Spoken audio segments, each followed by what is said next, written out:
Hey, welcome to Men on Everything. This is our show where we talk about everything that's in the news and then some, and we talk about our lives. I was just talking about my sister. My nephew came back from Macedonia with a cat, and my sister says the cat meows with an accent. She says it don't sound the same. Meow. What is that? I don't know. Apparently the cat doesn't like water. It wants hot tea twice a day. So there you go. I'm Tony Scott in St. Louis. Mark Clark is in New York City. And Troy Johnson is in the nation's capital of Washington, D.C., where not that long ago, man, John Boehner fought off a Tea Party challenge to be the Speaker of the House. And they say this was the biggest challenge that any speaker has had in 90 years, man. So, Tea Party. But he won. Tea Party 2015. We ain't going nowhere. So Boehner's holding on to the House Speaker gig, and they're about to take official control of both houses of Congress. And President Obama's like, what the hell? What? This is my last job anyway. What the hell do I care? I'm never going to work again. I mean, he's not saying that, but I mean, come on. John Boehner says, not over my spray tan hands. The reporters thought they scooped somebody. They said he was left in tears, but he's always in tears, so they didn't really know. There was nothing going on there, huh? Well, we'll have to see what happens, man, with this Congress, man. I don't know what the deal's going to be. I don't know what the deal's going to be. You know what it's going to be, Tony? It's going to be the same thing that we've had. You know, there's just going to be gridlock. That's what most people are saying. The gridlock. Well, I mean, but where's going to be the gridlock? Because the Democrats won't have the votes to really put up any kind of fight because they don't have the majority. I mean, well, the are they gridlock going to will happen at the White House when the veto pin comes out. Yeah, but then they have enough to override a veto, don't they? In some cases, they will. But, you know, that's where, you know, they may not be able to push everything through because, you know, you have to have alliances because they're going to be – that's where the concession is supposed to give way. You know, you can pass if you have enough votes, but you're going to need Democratic votes. You're going to have some kind of bipartisan support on some bills. So, you know, you can't just shove things down everybody's throat all the time. Now, I know they can take away Obamacare, but is it wise to do that at this point? It's been around for about a year now, and lots of people have signed up, myself included. So would it be wise to pull the rug out from all these people who have signed up? Wouldn't that be political suicide for the Republicans? You know, they're trying to say that, you know, Americans want something else.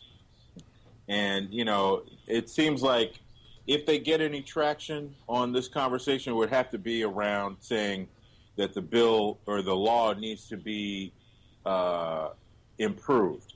Okay. I saw something on Meet the Press that was interesting. Democrats and Republicans are going after the part of the bill that, you know, the equipment, medical equipment, the companies, there's a fee that's attached there somewhere that those companies that create the things that we need are getting slammed with a tax. Right. And they're trying to repeal that tax because they say it's not fair for industry. But that tax is what's funding a lot of the other programs that are attached with Obamacare or with the you know, the Health Care Act, whatever you want to call it. So so you got support though from Democrats and Republicans. If they take that piece apart, then they're going to have to find another way to fund a lot of the bill, which is going to be interesting. The law, I should say.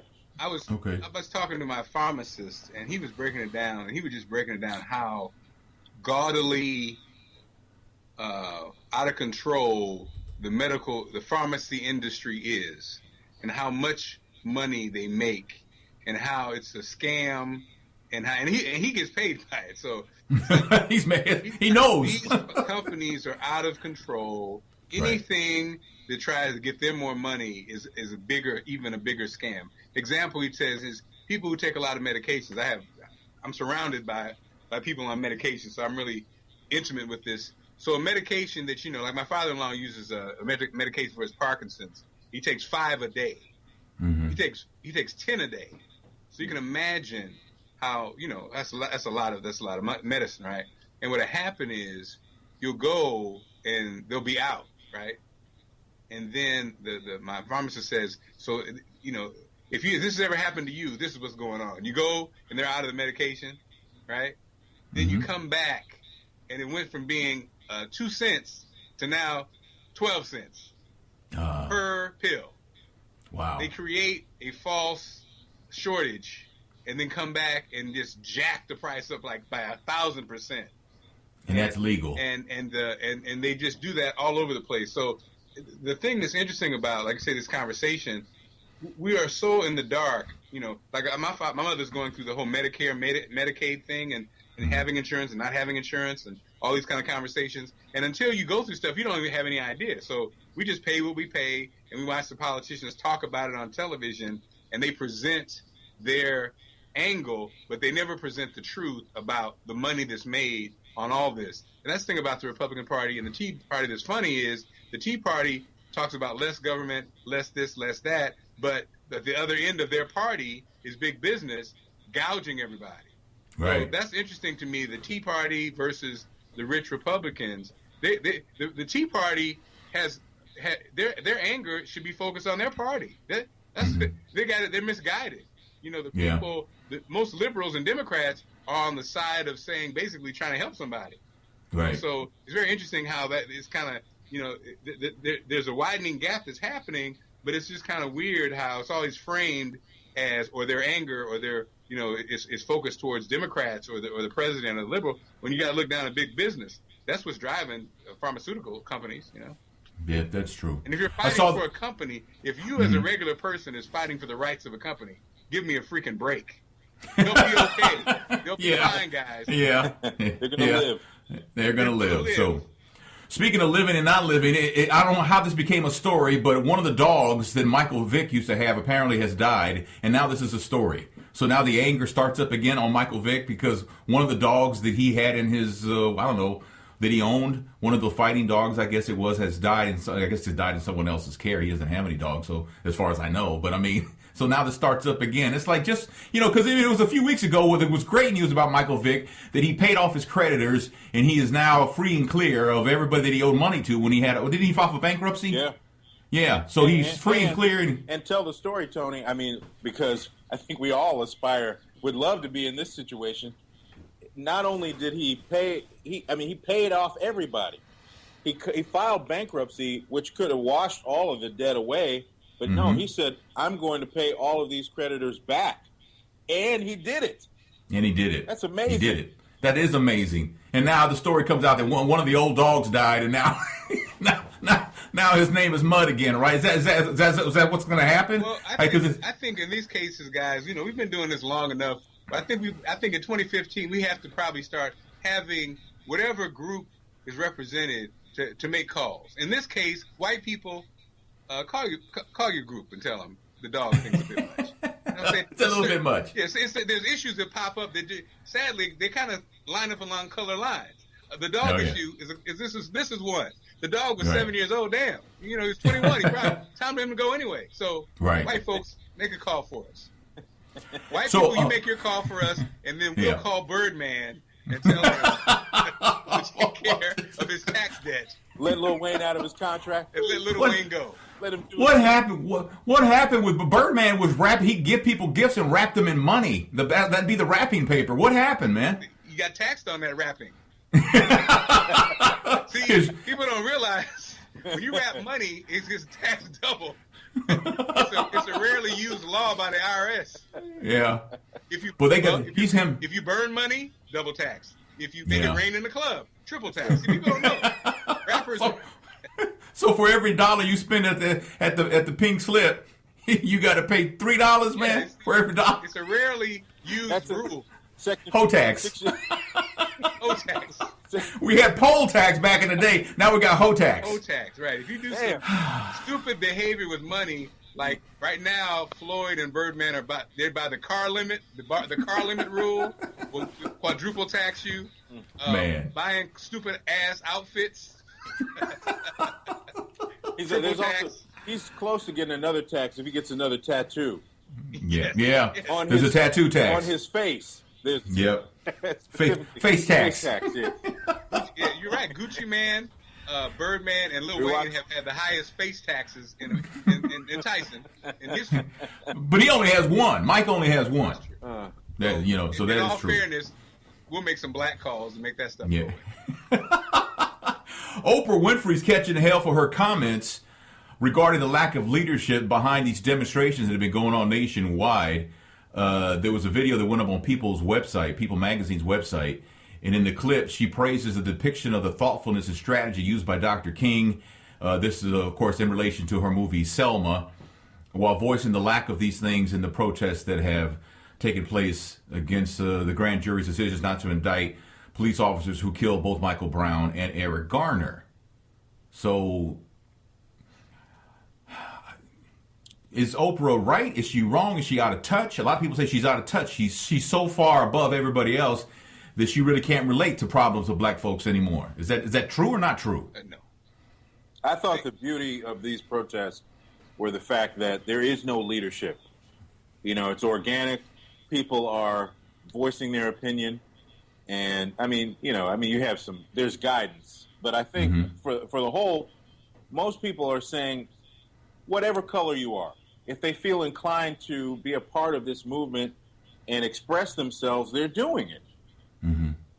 So, but at some point, Troy, if they do want change, there going to have to be one person that's going to have to speak for them. Well, I obviously Al Sharpton has created his own monsters in the past.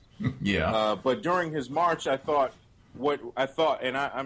not saying he speaks for black folks, but I thought it was interesting that he said during the march that, here's what the plan is. The plan is to move from demonstration to pushing an agenda in Congress. You have to take the next step. And we're all responsible for doing that. There's nothing that stops anybody from writing a city council person, your congressman or woman or mayor, and letting them know what you think about what's going on with policing in your community. Mm-hmm. There's a police advisory board in every city, and it's comprised of civilians.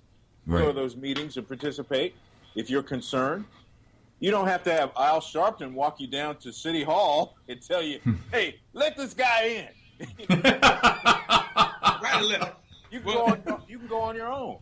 Yeah. So in theory and principle, there is no need for a leader if people are inspired enough to want to participate.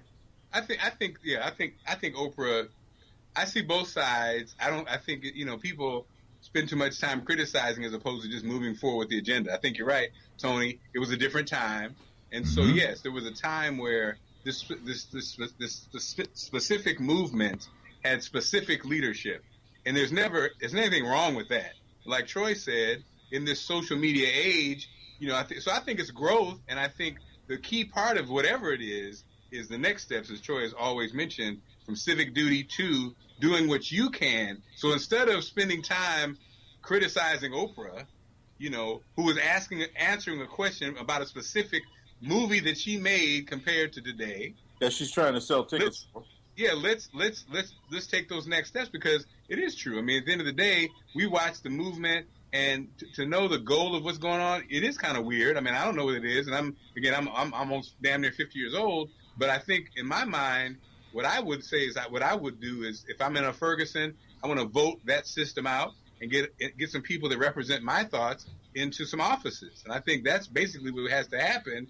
And like Troy says, if you need somebody to make you understand that and make you do that, then that's the problem. The problem is get off your ass and make some changes that affect your life. If somebody's hitting you upside the head with a club, so Tony's getting hit in the head with a club, and me and Troy are standing over here, and we're not getting hit by a club. But we got to save Tony. Tony's not stopping the person hitting him in the head in the club. Then it's a damn problem. Put the camera down and help me, man. Tony got a hard head. He can take 3-4 licks. I can take a few licks. Now I ain't gonna lie to you, but Tony, I see what. Tony, you're come on, Tony. You're Hispanic. Come on, man. Come on. Wow. Hey, so a member of the Darren Wilson grand jury, and let's be clear, it was the Darren Wilson grand jury. Some people call it the Michael Brown. It was not the Michael Brown grand. It was the case against Darren Wilson, if I'm not mistaken, because it wasn't about whether to indict Michael Brown. It was whether to indict Darren Wilson. But one of the members of the grand jury is suing for the right to speak publicly, because he is saying that what Bob McCullough is telling people what happened is a mischaracterization of the whole thing. And this, I don't know if it's a man or a woman, this grand jury member, because they're being kept anonymous for now, so I shouldn't say he, it could be a she, but they want the right to be able to speak publicly because there is a lifetime gag order. I didn't even know you could put a lifetime gag order on something like this. Because I know, like, on a regular jury, like, you know, even when O.J. Simpson went through the murder trial, not the civil trial, but the murder trial, jurors spoke afterwards. They were allowed to speak. I didn't know you were not allowed to speak once it was over. I thought that you were free to speak, but I showed you what I know, because I guess you can have a lifetime ban, because there is. And this person is saying that Bob McCullough, the St. Louis County prosecutor, is misrepresenting everything about this thing, and they want to be able to set it straight as to what it was and what they were, you know, presented and things like that. I guess my question to you guys is, should this person be allowed to speak, or should the rules not change just because it was, you know, a cop killing a Michael Brown? I think they're going to find a way around that. You know, yeah. I think they're going to find a way that, you know, a lifetime gag. I don't know. That does seem strange to me, Tony. It's the first time I'm hearing about it. But I would imagine that there's a way. I mean, look, this part of the conversation has come out already. This person says, hey, I got something to say about this. And, you know, I know the state of Missouri is supposed to be taking a look at, you know, at how McCullough handled this entire situation. So this could be just the first of many shoes that drop in the long term, you know? Mm-hmm. Somebody's going to end up saying something. And, you know, the question is going to be, are they going to be able to say it, or are they going to get a check and then say it?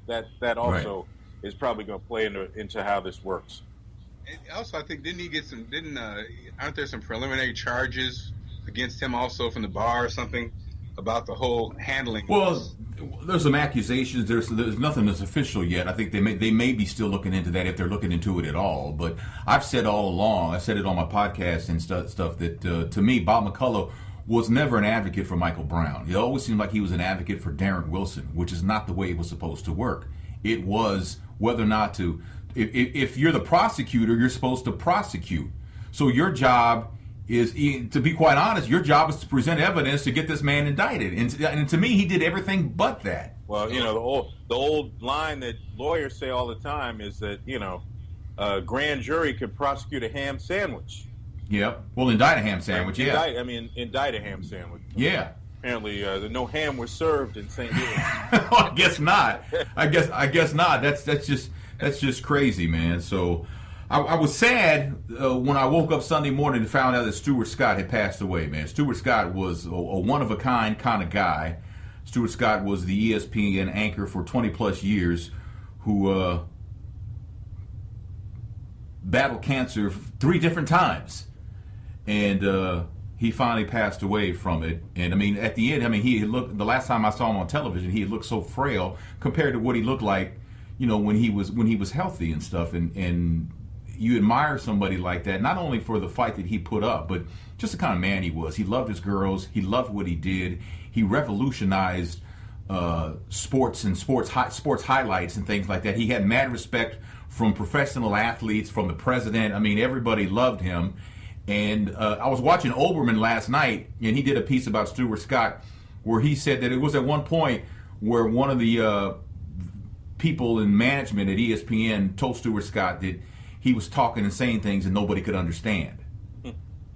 And he said, Keith Olbermann kind of alluded to the fact that it was the white anchors who said, no. That's cool. What we're doing is whack. he's pretty cool, right? And I never had the chance to meet Stuart Scott. I don't know if you guys did or not, but he just seemed like he was an awesome man in every sense of the word. I never got an opportunity to meet him. I did see him at some NABJ conventions, and you know, I think what's cool about him is, you know, I think we all we love what we do, and there's that perfect scenario where you love what you do, and you actually get paid well for it. You know, I remember. Well, I'm still looking for that, but I think it. You know, when you are in the groove of whatever your vocation is, whatever you do in life, and you know that you're doing it to your best of your ability, you're appreciated by the company that you work for, you get paid well for it, or whatever the case may be. There's some people that are in that position and they just become insular and they just hang on to it. Then there are other people like, this is a chance for me to give back. This is a chance for me to reach out and touch other people who may have other aspirations, may want my job one day. Mm-hmm. And for all intents and purposes, that's the kind of person that he's been described as. Chris Carter, who is on ESPN now, after being a former athlete, said, it was Stuart Scott that helped him out a lot and helped him, kind of make that transition from being just an athlete to now a broadcaster. I mean, unfortunately, not everybody in the world is like that, I mean, people that we've worked with are not like that. Or you run across a few that are. And he just happened to be one of them, And hats off to him for being that kind of person. And I think that speaks to the fight that he had, as you mentioned, Tony, against cancer. I mean, just seeing all of us get to that point where we feel down about wherever we are in life. All you need to do is look at that retrospective on him. When he gave that speech at the ESPYs, the video they played prior to that, it's like, what the hell am I complaining about? What's keeping me from getting up and doing my thing? If this guy is ravaged with cancer and had 5 surgeries before he gave an amazing speech, obviously he knew that, the end was near. But, he willed himself to be there. And we don't always do that. It's very inspirational. I think, like you said, Tony, the fact that he's a peer of ours, and Stan Verrett, whom I did mornings with in Charleston, who's now ESPN LA, it was kind of cool. It's kind of like us, friends. My friendship with him is, close like ours. And to hear, when he first got to ESPN, how Stuart's, that's the obvious question, being an African American anchor and being Stuart Scott. And he said it was cool, he said it was a kind of a thing. How it is, you kind of come in, you kind of get pledged a bit, but he was helpful. He was a superstar. It was cool. And then I thought, like you said, Troy, about adversity, or we have a tendency sometimes, we have a pity party. The thing about Stuart Scott's life that I thought was interesting, that whole, people talked about his cross eye or whatever, that eye injury happened, he's playing catch and got in a freak accident, and you lose sight in your eye. I mean, and so I'm sure when those kind of crazy things happen, the first thing you say, why me? And then the same thing, you go for the, the appendix or whatever, and they see a cancerous tumor. Again, why me? But I guess on the flip side of any time in life when we ask the question, why me? And you look at all the good things, all the from your family to his amazing career to different things, you have to focus on that. So I think that's another opportunity for all of us to, as we struggle. I remember when I filled in New York for the first time, a friend of ours, Brian Carter, was the fill-in guy. And Brian welcomed me there, and I did it just one time, and then months later, Brian died. And Brian Carter of Carter Sanborn, the legendary radio guy. And again, as we've all struggled with losing our gigs and losing this and trying to cope with the new world, whatever, we always have to remember to focus on what we have and not what we don't have. So, I think the legacy of a Stuart Scott will be remembered, Keith Olbermann spoke yesterday about how not this new incarnation of Fox Sports 1, but after ESPN really started to get really popular, really popular, and somebody had advised the anchors, don't sign your next deal because Fox is coming with their own sports network and they're going to be offering goo gobs of money. And everybody signed their contract but Stuart Scott. And Fox came along and offered him a ridiculous amount of money. But he loved working at ESPN so much that he told them, give me half of what they offer me and I'll stay. And they did, and he stayed. And he stayed there for 21 years. That's amazing. He could have taken the money, but he loved where he was so much that he took half of it to stay where he was, which I would imagine was still a considerable amount of money, but still he could have had double that, but he turned it down to stay where he was. And that's an example of sometimes being happy outweighs the money. And for him, I mean, it was always obvious anytime he was on camera, even when he did those promos for ESPN, he loved what he did. Yeah. It was so obvious that he loved what he did, and there'll never be somebody like him again, man, because he made sports highlights and sports shows, he made them cool. Yeah. And it's funny because, there was lots of criticism about what he was doing on the air. And, from people who did not, it's not your fault that you don't understand what it is. You need to get out of the way. Yeah. I mean, Yeah. Get your old ass out the way. Get your old ass out, because it's the 20th century at the time when he came on board.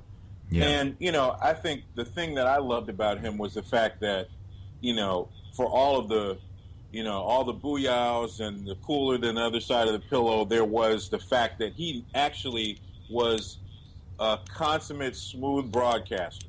He knew his stuff, and that could get lost in all of the catchphrases. Sure. He was really, obviously one of the best anchors they've ever had.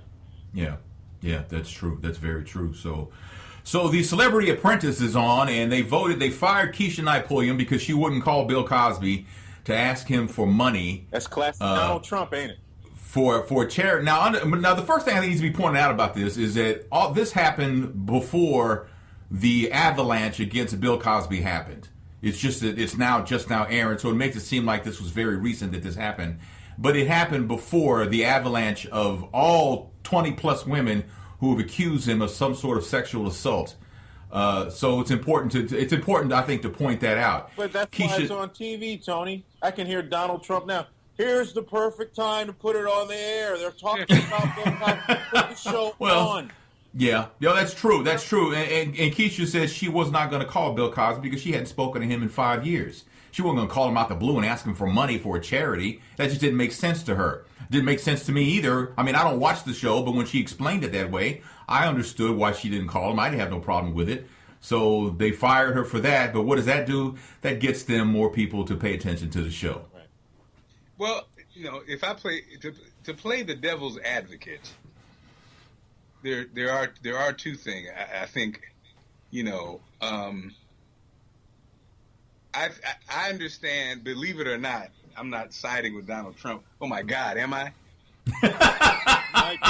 Sadly, when we play this game of celebrity, the reason you're there is because you're a celebrity. And the reason you're a celebrity is because you were on the Bill Cosby show. Mm-hmm. So it's like, I understand her point of view. But it is kind of true. The reason you're on this show, everybody's on the show of what they did. Former athlete, you're on for reality series. You know what I mean? You're on the show because you got an angle. Sadly, her angle, Keshia Knight-Pulliam's angle is I used to be on the Cosby Show. So if we're having a competition and we're raising money, we're doing this and doing that, I understand that's the whole purpose. It'd be like with us. If the Big Fat Morning Show, Tony Scott. It's like we that's who we are. Sadly, if we're in a celebrity contest, they're not there because, hey man, Mark lost weight juicing. Okay, great. So we can't win the contest unless we call Marva? Yeah. I don't buy it. You got to call Kathy Hughes.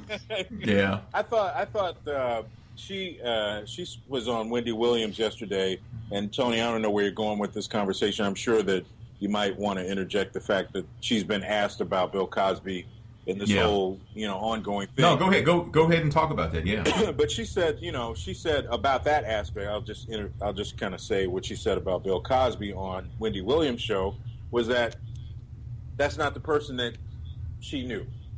That's not the person she knew. She said he was a generous person and wanted to help people and help nurture her career. So that was her part in saying that.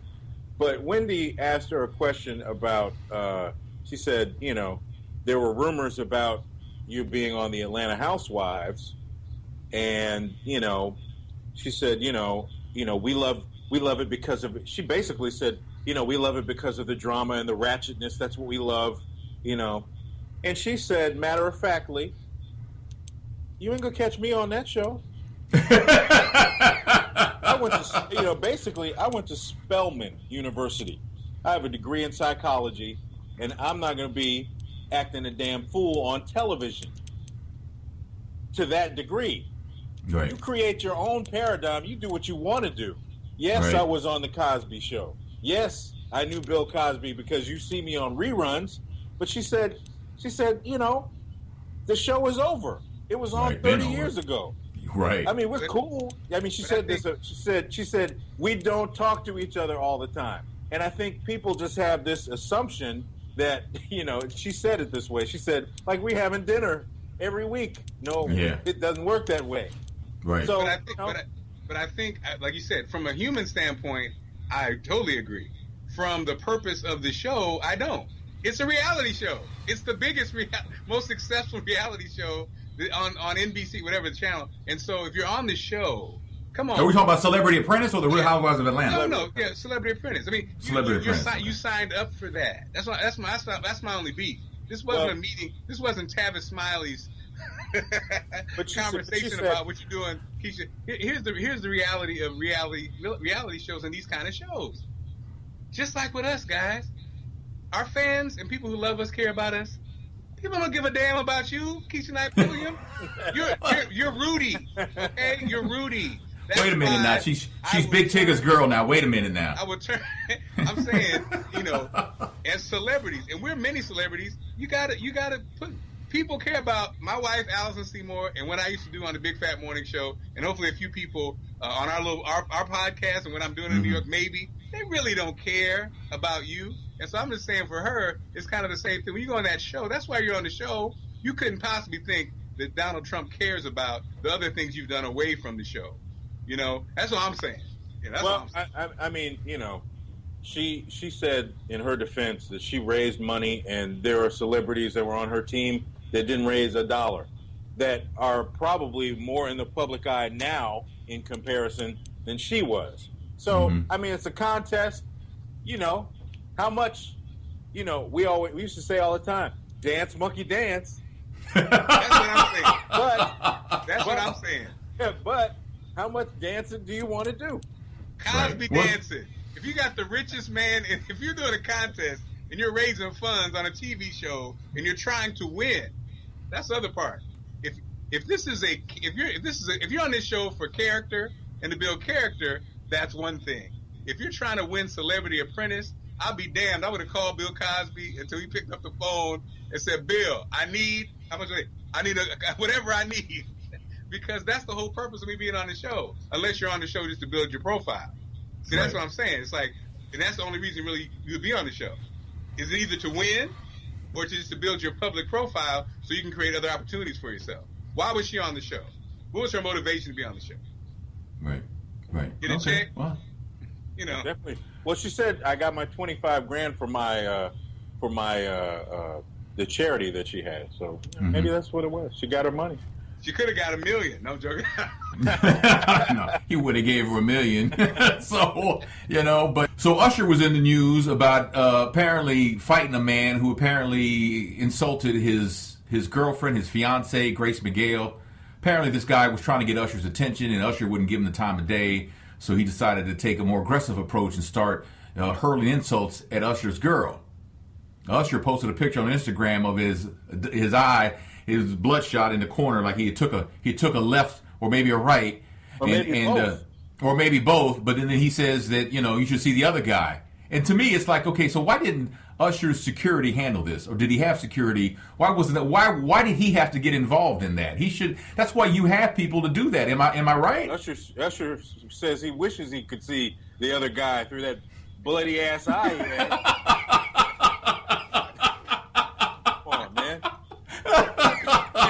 Oh no. Now, and I was thinking, I talked about this on my podcast. I was like, I think, and I don't know, Usher's got to be what, 31 maybe, something like that. Oh, I thought older than that. Is he older than that? He's in his 30s. Yeah. I don't think he's past 35. Is he past 35? Nah. Okay, well anyway, he's in his 30s. When I was in my 30s, would I have done the same thing? Yes. Yeah. If we knew you in your 30s, you would have killed a man. Yes. But now, at this point in my life, I don't think I would have done that. And I'm not saying Usher was wrong. I'm not saying that. I'm just talking about how, we evolve. We get into different stages of our life. And I don't know that I would have jumped in. Now, if somebody would have put their hands on my wife, well, then that's a whole different thing, Here's right? what I want to know, Tony. When did you wake up and say, I'm not going to be no ass no more? Was it like 7 years ago? Was it No, 5 years ago? it was. You know what? It was. It was as I started having my two younger daughters. I mean, my older daughter, she grew up in Texas and I was here and stuff like that, so I didn't get to see her every day. So in a sense, I didn't have to be, I guess in my way of thinking, I didn't have to be the example because she lived, 16 hours away, which was wrong of me to think that. But then as my girls here got a little older and, I just felt like I just needed to become more of an example of the kind of man that they should want in their lives. Well, I think, Usher is 36, by the way. I think Okay. it's a tough call because as the man and as your woman and your lady, you're trying to maintain a certain respect thing. But you're right. Where do you draw the line? If somebody hurls an insult, are you really fighting? Are you just, does your woman say, baby, it's not worth it? Well, but see, Mark, I know you were taught by your mother that if anybody ever said anything about, your mother told you if anything's ever said anything about me and you get in a fight over it, I'm going to whoop your ass. Because she says, is it true? No, it's not. No, it's not. If it was true, no. Whoop your ass. And I think if I'm honest, my wife's in the limelight. If I'm out somewhere and somebody says something crazy, there would be a part of me that feels like I have to defend the honor and be like, now, like you said, Tony, at damn near 50, am I really going to be fighting? I normally, normally I have a definitive answer. Like, I don't know. I don't know. I might be scrapping. I don't know. Well, you know what? To me, if we are too, by the way. in my You St. Louis? No, I would call security. Is there a hard shoe aspect to this? If you wearing slippery Earls, are you gonna fight? If you got on tennis shoes? I got on high top knobs, dog. I got on high top knobs. If there's a brother like his name could be Laquan or Laquacious. You also have to consider the fact whether or not she's a kisser. Got to consider if she's a good kisser. Well, loquacious. Oh man, that is loquacious. I ain't trying to get no fight. But I mean, to me, if someone puts their hands on your spouse, that's a whole different ballgame, right? Yeah. But if someone's just saying, "Man, I know her, man, she a hoe," and stuff like that, I mean, that don't mean anything because, I mean, he don't know her. You know what I'm saying? It means you live and that you leave, and then you have several gazes to the left. I'll be like Charlie Wilson in that song "There Goes My Baby." Handle that for me, because there are people there for that. There are people there for that, and he should not have had to have gotten his hands dirty. And that's your wife. And he ain't married to her. And it's your manager. See, it's your manager too. So it's your manager. She understands. Well, let's keep it moving. We're in the game. Yeah. But you know what? She may have told him that. But once a dude crosses that threshold of anger, man, it's hard to pull them back. I mean, as a man, I know that. Well, I have a feeling again, the guy who said it, Usher thought he could get. Yeah. There's guys that say stuff that you think twice about. As a man, you're like, So there's my life insurance and my disability insurance paid up this month. Did I pay my Obamacare note? Usher is in the gym every day. He's in good shape. He's been dancing with that damn bee on the cereal commercial. So I think he probably felt like, he could probably go ahead and handle that.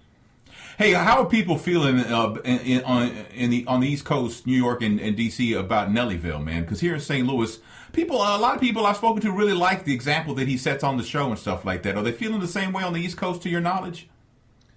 I haven't heard a lot of buzz about it, but I understand it's doing really well, though. Yeah. I haven't heard a word.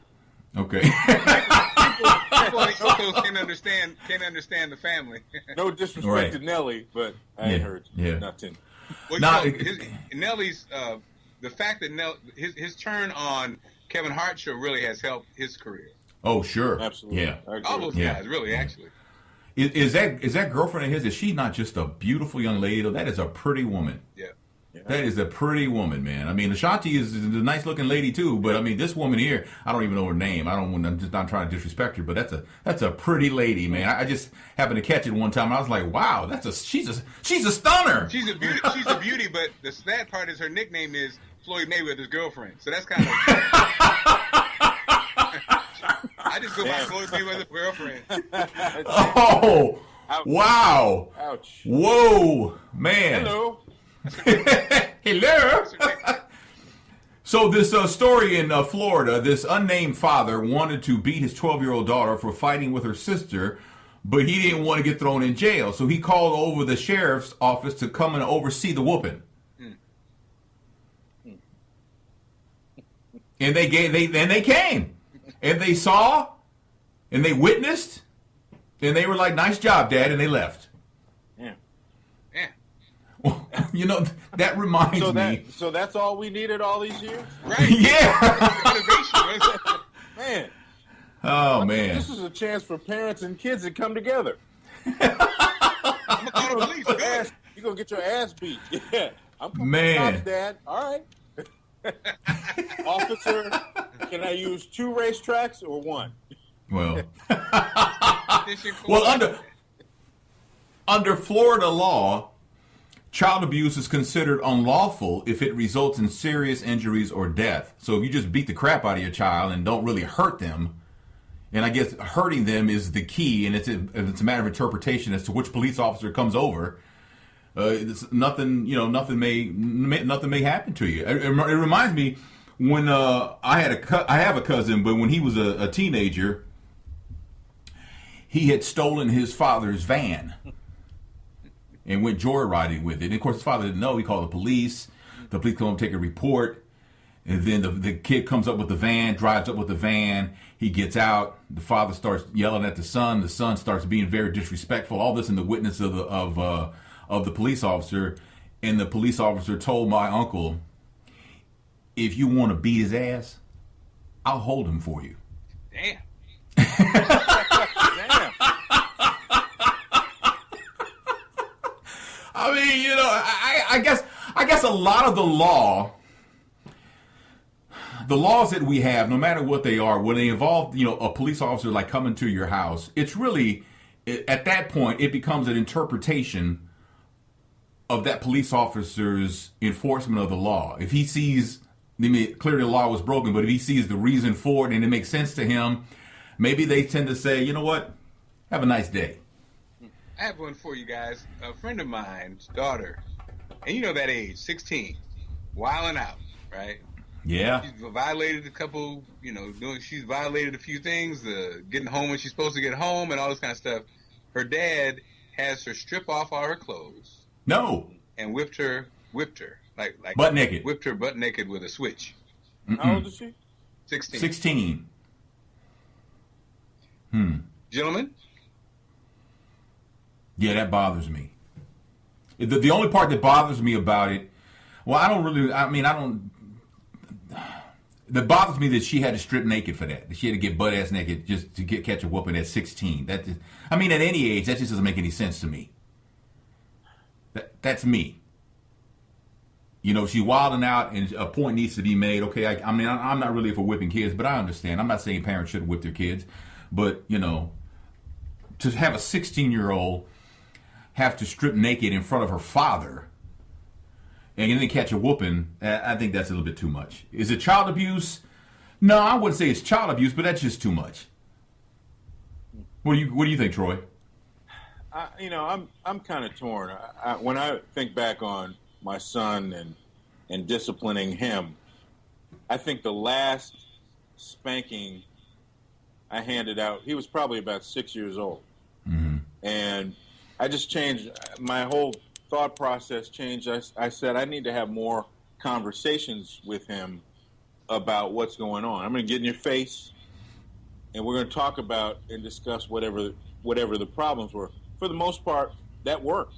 Did I have to snatch his ass up a couple of times? Yes, but the whole, the ritual of getting the belt and laying across, and all that was gone. So I don't really think that, and the reason why I stopped was because I felt the rage that many parents feel. Mm-hmm. And it transcends you disciplining your child to beating a person's ass, uncontrollably without really understanding what's going on.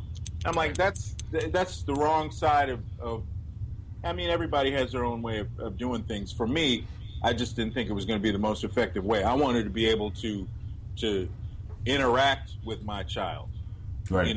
And not, and foster a relationship that he may not understand at 6, but he will understand at 26, because they're still your kids when they become adults.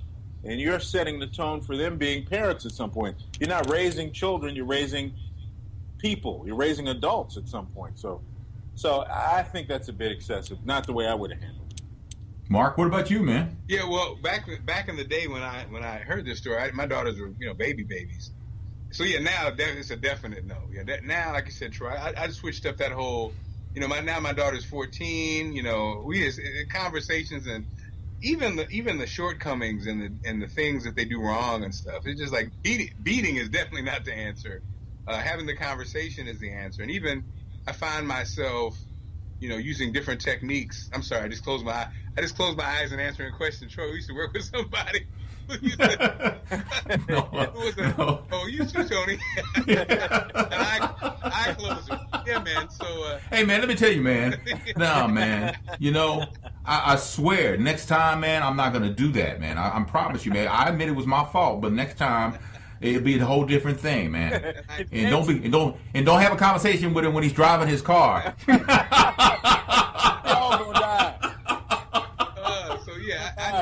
I find myself like almost 3 different girls, 3 different techniques, including their mother, trying to reach them.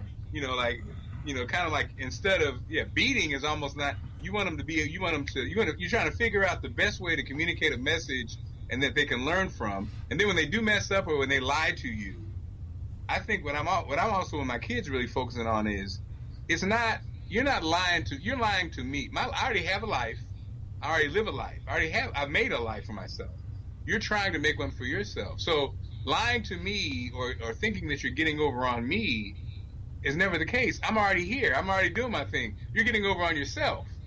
So that's the message I keep trying to share, because I think sometimes parents set up a thing where the parents, like, you're doing this for me, getting good grades or making this happen or participating, doing your very best. Parents, they look like, I don't feel like doing my very best. And they think they're hurting you. I always put the mirror back on them. Dude, you could suck at that. And that would mean that you suck at that.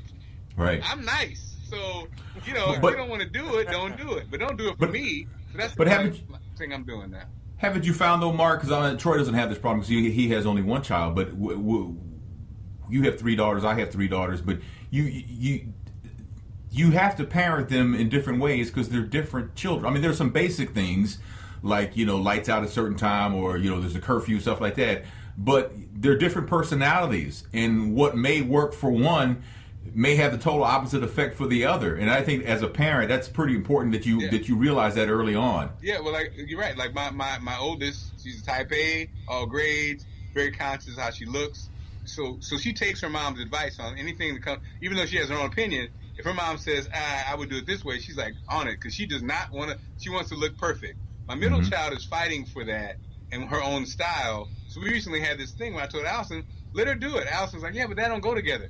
Let her do it. She's trying to make a statement, and she's kind of like going against you, though you know the information. So let her go and fall on her face. If you got on plaids and polka dots and some damn corduroy, go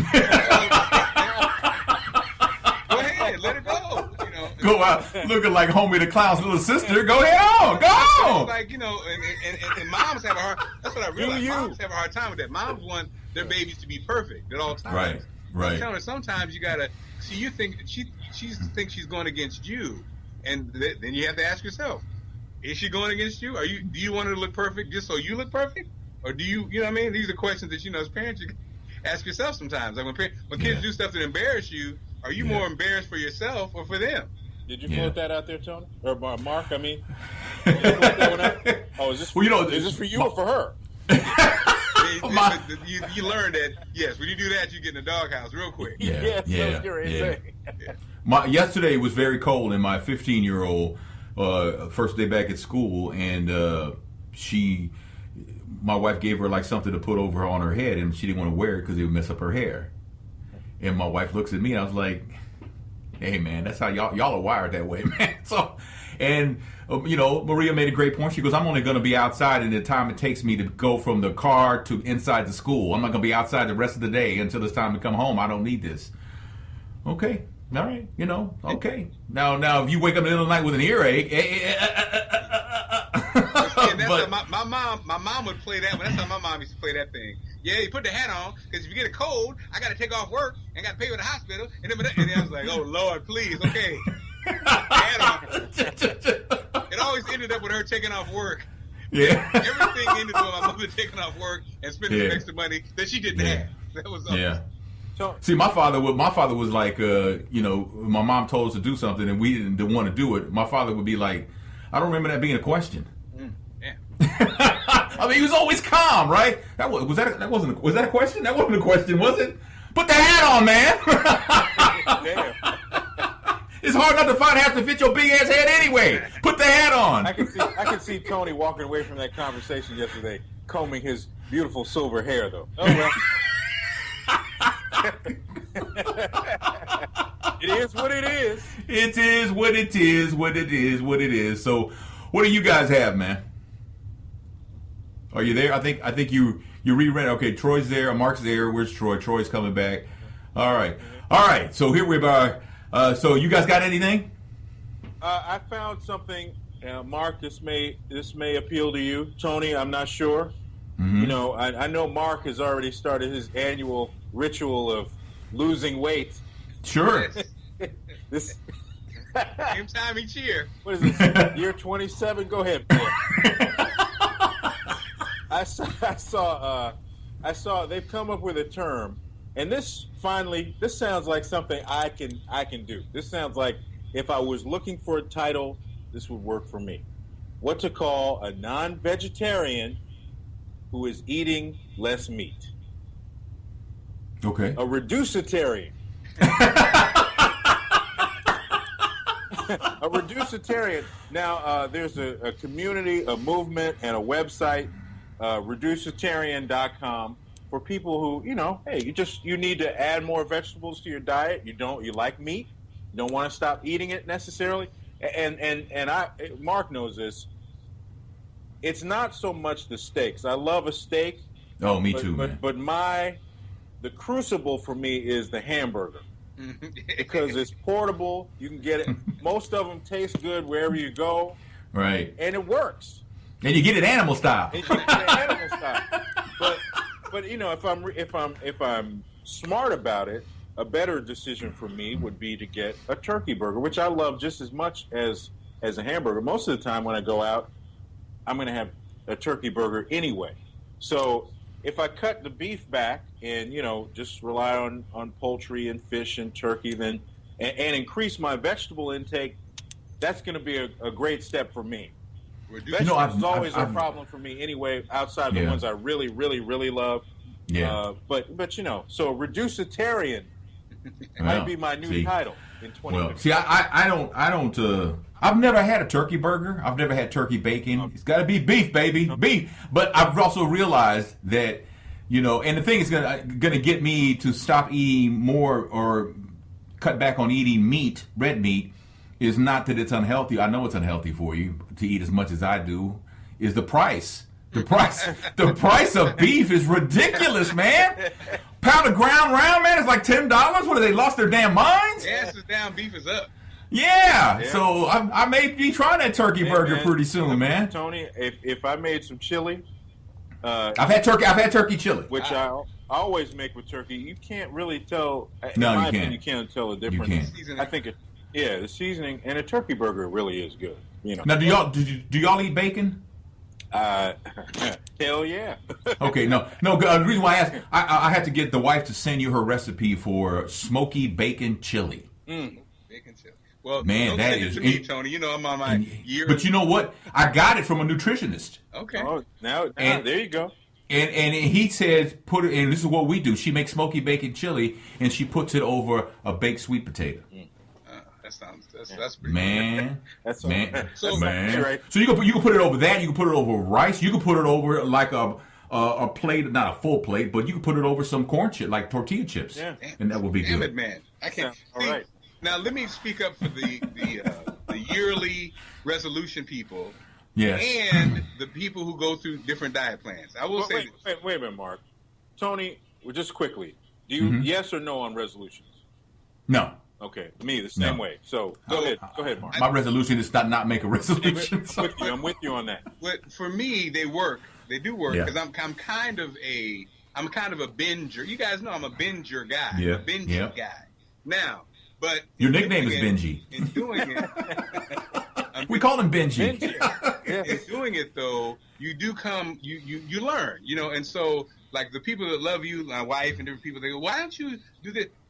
I think you have to come to, when we did our juice fast, Troy, you'll admit doing it 60 days of that, you learned a lot about yourself, a lot about your choices. So even then, Troy was like, I still love, I'm a meat eater. I love meat, but I respect blah, blah, blah, blah, blah. So you learn that about yourself. With me, I'm trying to balance, like you say, balance the powers because I've tapped into the power of fruits and vegetables. And then, like you say, it's kind of like balancing. It's like working out. You guys know the same thing. Sometimes I'm like 6 months, I'm working out every day, whatever, and then I fall off. So I'm trying to find the balance. So I like the resolutions because two things. It's a good reset. First 90 days, whatever, it goes right into our anniversary, into my birthday. So the benefits of what I've done are kind of apparent. And then that weather change happens. So you're down into your clothes, you know what I'm saying? And so last year, I was a vegetarian for 6 months, 7 months. I was all the way in. Then I got the job and I kind of like shook up, you know, these things happen. So that's why. Well, that's what I was going to say about you, man. Is that I mean, you've always been about resolutions and stuff like that, but your lifestyle now, you know, 5 days there, 2 days here, back to 5 days there. I mean, you're living in two different cities. That's got to be tough, man. This one in New York, it's easy. Is it really? I went to Memphis. I went to Springfield and Googled Whole Foods. None. Your phone laughed at you. Yeah, it was like Decatur or something. And then I didn't Google it in Memphis because I was on the road. But let me tell you something. If you got, you know, I love everything. So obviously, I went from vegetarian to like this past weekend. I was burgering it up. And let me tell you, if you want some fattening, delicious comfort food, Yeah. Springfield and Memphis, baby, it is on and popping. And Hardees burgers, man. Are you on Hardees burgers? Hardees, man. Hardees burgers, they serve up some big fat burgers, baby. Yeah, they're like the size of a car tire. Wait a minute. Oh, man. Velveeta. Yeah. Got anything on there. And you know what's funny about small town America is when you go to you know bigger cities, people who work in fast food restaurants in most cities aren't that good. But in small towns, you're getting your fat delivered up by courtesy. You know what I mean? Yeah, Would you like yeah. a shake? Sir, would you like a shake with that? Hell yeah, let me have a shake. Would you like some other artery clogging, fatty, delicious food? Yes, please. See, in the smaller town, it's a career. It's a It career. is. Well, You know, and Hardees, they give you these burgers that are the size of a small car tire. And then you know how, like, if you go to other burger places, and I'm not criticizing it, but you get like a bacon burger, they'll put a strip, maybe two on there.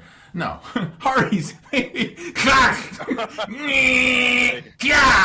then they wrap it up for you. They wrap it up for you like a gift. Yeah, I mean they're each Hardee's store is probably going through 50 pigs a day. You know what I'm saying? Tony, a lot of people confuse Springfield being the capital of the state of Illinois, the home of Abraham Lincoln. Yeah. One of my favorite memories of Springfield is that is the only Hardee's buffet that I've ever seen in my life. I don't know. I'm sure, and I bet you it's still there. Not a Hardees buffet. Damn Hardy. Mark knows what I'm talking about. Man, that's And it's funny. You're right. The fattening, the things that catch you are the burgers. yeah. Then in the morning, the biscuits and gravy. Oh man, There it is.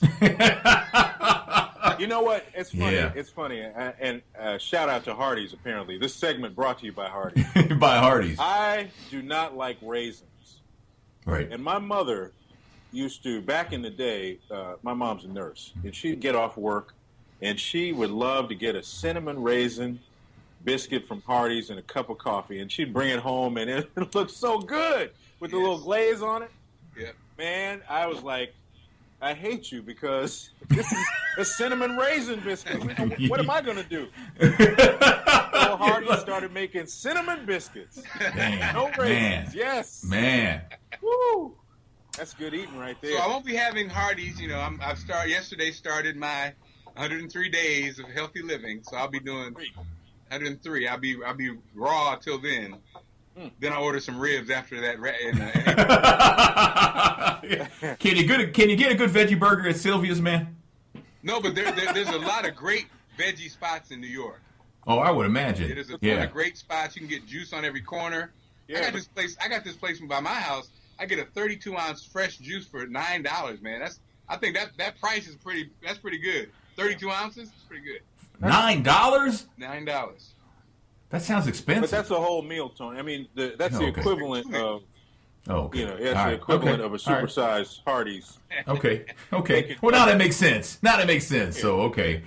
Well, all right, we're going to leave it right there, man. We're at 1:02, so thanks so much for watching Men on Everything. We do talk about everything, so there you go. If you can give us a thumbs up, share it, tell people we have this show. All right, you can visit the website, talking360.com, and we'll have the video posted there along with some past episodes. If you want to check out some more, you can. All right. If you want to be part of Mark's, resolution to eat healthier and stuff like that, where can they reach you at, man? They can go. I guess the easiest way is to do it on radio1039ny.com. Radio1039ny.com. Go to the Mark Clark page. Okay. All right. There you go. And of course, Troy is doing news on All News 99.1 and also working at WHUR, Howard University Radio. Right. And so thanks so much for watching. We'll see you next week. What happened? Where are you? Oh, yeah. Well, I'm everywhere, man. I got a podcast. I got a radio show I do on weekends on Old School 95.5 here in St. Louis. You can listen online, or there's actually an Old School 95.5 app. Just search in your app store, Old School 95.5. All right. Also, the podcast is also available along with the tech show, Tony Tech, Men on Everything. Soon, Men on Scandal will be back. All that's on talking360.com. All right. For Mark Clark and Troy Johnson, I'm Tony Scott. We'll see you next time. Go Ravens.